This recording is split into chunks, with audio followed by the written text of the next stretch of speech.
Want to earn free gift cards just by scanning receipts? Fetch Rewards makes it easy. This video will show you how to use Fetch Rewards in 2024 in under a minute. Step 1. Download and sign up. First, grab your phone and download the Fetch Rewards app. It's free on the App Store or Google Play. Open the app and sign up with your email or Facebook account. Step 2. Scan your receipts. Congrats! Now, whenever you shop, just open the Fetch app and tap the camera icon. Line up your receipt and snap a clear picture. Fetch will automatically scan it for points. You can even submit digital receipts from your email. Step 3. Earn extra points. Want to boost your points? Browse the Offers section. Here you'll find bonus points for buying specific brands or categories. Just activate the offer before you shop, and Fetch will automatically add them to your total when you scan your receipt. Step 4.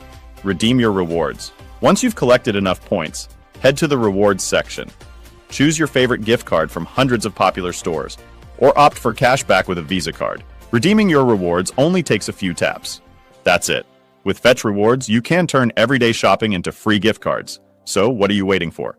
Download the app today and start earning. Bonus tip. Don't forget to check out the Challenges section to compete with friends and earn even more points. Like this video if you found it helpful, and subscribe for more money-saving tips.